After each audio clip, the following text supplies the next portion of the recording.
Hello guys! Good morning, good afternoon, and good evening. Mag-honest review po tayo ngayon sa Hair Glow for my 10 days use of Hair Glow. So, ito yung itsura natin. Ito yung natural. Wala tayong makeup, wala kahit na ano. Pero maghihilamos ako ngayon para pakita talaga sa inyo na wala talaga akong ginamit sa mukha ko.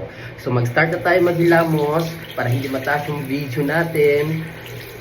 Yan, mamadaliin natin ang paghihilamos. Para ipakita ko lang sa inyo guys na wala talaga yung yung mukha ko, walang ka-makeup, walang ka-ano-ano. So ito paghilamos natin, hindi natin ikakat yung video para malaman nyo talaga na wala akong ginamit sa mukha ko. Makikita naman yan na wala akong ginamit guys. So ito na, punasan natin.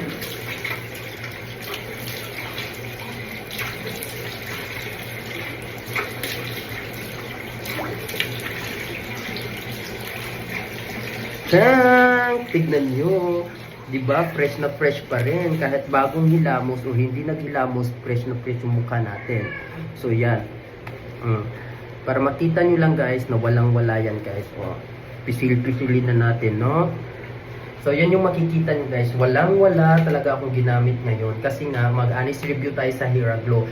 Kung nakita nyo yung unang video ko, medyo haggard tayo, yung wala din yung filter para makita talaga yung natural na itsura natin. So nakikita nyo talaga yung dati guys na may pimples ako yung sa una kong video. Kung napapansin nyo or mapapansin ba doon sa video na yon, buhay na buhay tong pimples ko na to, ganyan.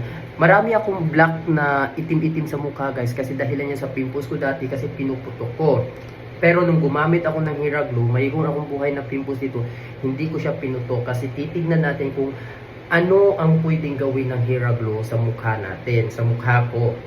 So ngayon, for 10 days use of Hair Glow, actually guys, nag-dry po talaga yung pimples ko sa loob. Hindi mo na kailangan putukin kasi kusa na siyang nag-heal. At tapos yung mukha natin, parang fresh siya guys. Kasi maganda yung tulog natin. Nakakaganda ng tulog yung Hair Glow. Promise guys. Para ka rin uminom ng pampatulog. Kaya dapat pag uminom ka, kung gusto mong matulog ng 8 hours, kailangan before 8 hours uminom ka na ng Hair Glow kasi nakakaantok siya. Tapos ang sarap ng pakiramdam paggising mo. Kaso guys, parang ang bigat sa pakiramdam ko na, alam mo yung masarap pa siyang matulog. Maganda sa pakiramdam na mabigat. Hindi ko maintindihan, basta maganda siya kasi nakakatulog ka ng maayos. Pero parang gusto mo pang matulog. Yun yung parang disadvantage siguro para sa akin kasi may trabaho ako so kailangan gising talaga. Pero guys, nakakatulog ako. Paggising ko, alam nyo guys, paggising ko, gusto ko pang matulog. Kaya nalilate ako sa work. Pero kahit ganon, fresh na fresh yung paggising ko guys. Yung alam mo yung hydrated yung mukha mo. Hindi lang mukha mo guys, pati yung skin mo hydrated talaga siya kasi dry na dry yung skin ko. Kaya maraming nagsasabi friend ko, magamit ka naman ng magamit ka naman ng lotion. Kasi nga nadadryan sila sa skin ko ba. Iwan ko lang bakit, basta yun yung sinasabi nila.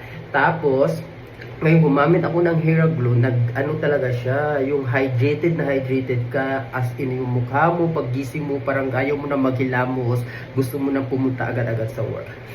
So ito yung malapitan natin guys. Tignan nyo guys, mayroon lang tayong kunting yan. Iwan ko kung whiteheads pa yan o ano. Yan na lang siya. Tapos tinadati guys, ang gaspang. Marami ako ganito. Ang gaspang ng mukha ko dati. Pero ngayon guys, tignan nyo. Diba, nandito na yung light sa gilid. So makikita nyo yung reflection. Pero wala talaga. Tignan nyo. Hindi siya nag-pump yung mga pimples o hindi siya nabubukol-bukol yung mga whiteheads ko. Na less yung whiteheads ko, tapos blooming, maganda yung skin mo. So ito yung gamit ko guys, 10 days pa lang ako gumamit nito. So titignan natin kasi hanggang 1 month ako magagamit nito for my video sa review ko. So ngayon lang kasi na-late ako, dapat nung Sabado magkuha ng video kasi every week sana yun. Kaso lang late na guys kasi mabusy ako, kaya ngayon na lang. At 10 days ngayon na gumagamit na ako ng Hair Glow. Pero guys, in fairness, ang sarap sa tulog, hydrated yung mukha mo, na natutuyo yung pimples mo, yung sa loob mismo nag-heal. Tapos feel mo na parang ang sarap sa pakiramdam, yung paggising mo parang sarap itrabaho, parang ganun guys.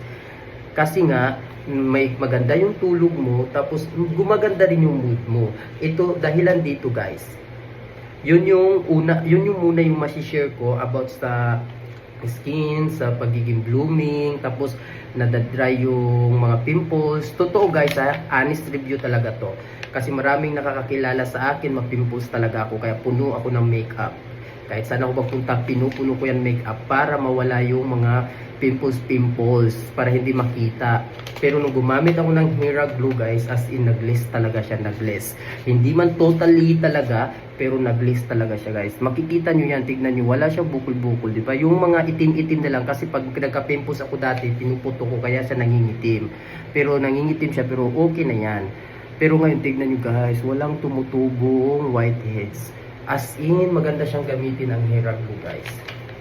Ito lang, for 10 days review ko pa to. Hindi ko pa alam kung sa mga 15 days or sa 1 month, kung totally ba talaga nag-heal. Kasi pimpulings tayo, so makikita, kaya maganda talagang i-review natin to kasi ginagamit natin siya. Diba? Hindi tayo sponsored ng Hera Glow, pero nag-share lang ako for my content also, for my benefits. Nag-share lang ako kung ano yung mga ginagamit ko sa pimples ko para mag-heal yung mga pimples ko. Kasi pimpuling tayo. So maganda to kasi bumili ako ng Hera Glow. So i-review ko na lang, di siya honest review ko. So guys, unang-una nakaka-dry siya ng pimples.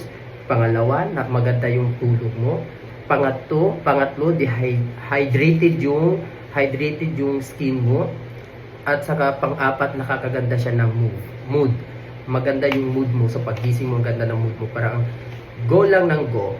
Tapos ang disadvantage niya guys, dapat lang na uminom ka ng Hera Glow yung 8 hours before ka 8 hours before mga 30 minutes bago ka matulog.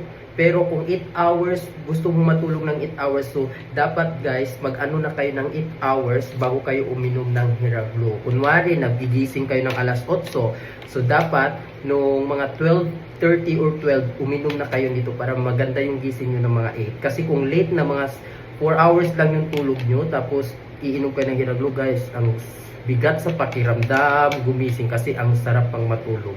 Pero kung sakto lang yung tulog nyo, 6 hours, 7 hours, or 8 hours, normal lang ang paggising nyo guys. Tapos napaka-blooming nyo, napaka-hydrated nyo, na maganda yung mood nyo.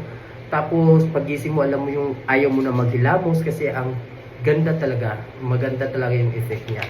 So yun lang, mas maraming advantage kaysa sa disadvantage. Yun lang yung disadvantage, yung mabigat sa pakiramdam paggising kung kulang yung tulog mo tapos uminom ka ng Hera Glow, 4 hours lang yung tulog mo, ang bigat sa pakiramdam guys, gusto mo pang matulog. Pero kung sakto lang naman yung tulog mo, maganda siya. Okay? So kung maganda kung mga 8 hours, 6 hours yung tulog mo, maganda. Pero kung 4 hours ka na lang, 4 hours na lang yung tulog mo, uminom ka na lang ng isang tablet, huwag mong dalawahin kasi para maganda yung paggising mo, hindi mabigat sa pakiramdam kahit kulang ka ng tulog. Yun lang guys. Yun lang. Thank you.